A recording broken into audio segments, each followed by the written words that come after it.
Hi friend, जय जगन्नाथ। मु पद्मलोचन नयागढ़ आशा करुच्ची आपण माने समस्ते भलरे थिबे।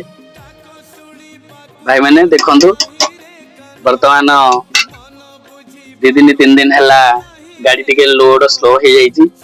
प्लांट रे भी गैस समस्या जो माल टिके प्लांट सप्लाई दे पारुनी, जा फल कि लोडिंग टिके स्लो अच्छी।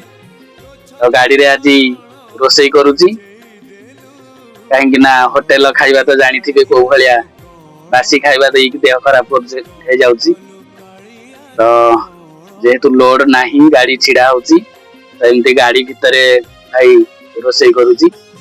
ये भात डाली प्रेसर रेडी कर देइची।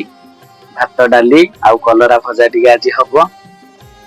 आउ निजे टिके परिश्रम करिक रोसई करवाटा ही भल। बेले बेले आउ होटेल खाइबा तो सब बेले खाई हबनी। आउ गाड़ी लोड नहीं छिड़ा ହେଇची आज प्राय 3 दिन हो गला। केबे कौन लोड चालू हम भगवान को जाना। जय जगन्नाथ।